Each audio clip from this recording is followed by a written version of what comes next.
Okay, so guys, this is basically how you start the project. And like I said, choose either a portrait of you, somebody else, or I'm open to other options. So mine, you guys know I like Japanese anime characters. So some cartoon characters can have a lot of detail, and I don't know if you can see it very well, but there's a lot of shadow, a lot of different value and things on this picture.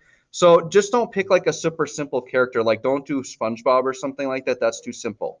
Okay. Try to do something that's more detailed. So start thinking in your head. Maybe there's a celebrity. Maybe you're okay doing a self portrait. You could do a Snapchat selfie with a filter on or something, whatever's going to interest you.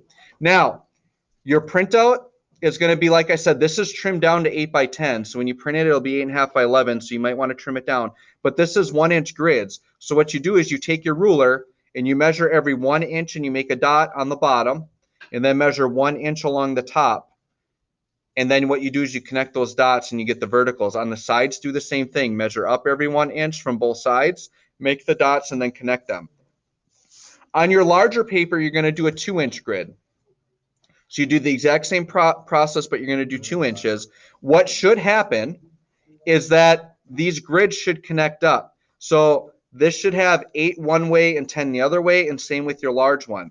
So then the idea is as you draw your picture, there's no order that you need to draw the picture in, but you want to use the grid as a guide. So I've already started my drawing a little bit, going part by part. So let's say I want to go down and do this little part of the cape here.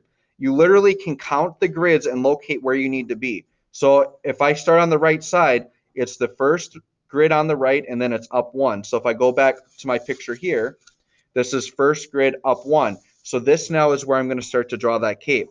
Now, when you're looking at the picture, it's important you look at the positive space, but also the negative space. What I mean by that is we're always really focused on the object. So right here, I'd be focused on the cape, but also think about this negative space in your grid. So as you're looking at the grid, this white shape should look similar after you draw it. You can almost, if you want to, pinpoint and put dots on the lines too where things go, if that helps you.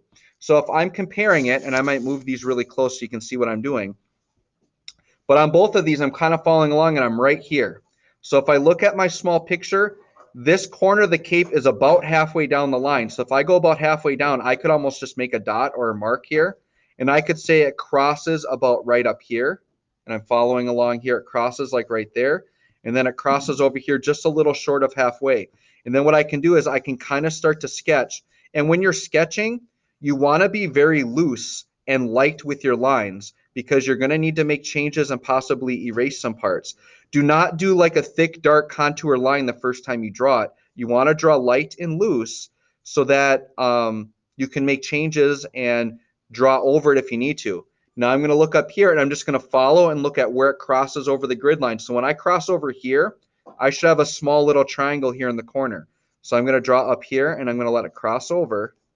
And then right here, you see how I got this small triangle here? That should match up to this small triangle here. And so you're staying within the same spot of your grid, and you're just following along and looking at where lines cross over. And you might change positions and do things like that as you go. But I'm kind of going, and now I've got this little part of the cape kind of drawn in over here. Now, for some people, they're fine just looking and counting and locating it that way. I have had people in the past that they'll actually go and number these, and to them that's easier. So I could put like 1, 2, 3, 4, 5, 6, and actually label all the grids, and I could label them on here as well. If you wanted to, you could do that if you think that will help. But the one thing I don't want you to do is some people do all the work to grid and then they just start drawing it and they ignore the grid. That's defeating the purpose. So when we locate objects and locate things, it all needs to follow the grid. If you make one thing off, it's going to throw the rest of the picture off. I do recommend on your small paper, you can draw the grid very dark because that's just your printout. But on your large one, you do need to draw this grid light because you have to erase it out later.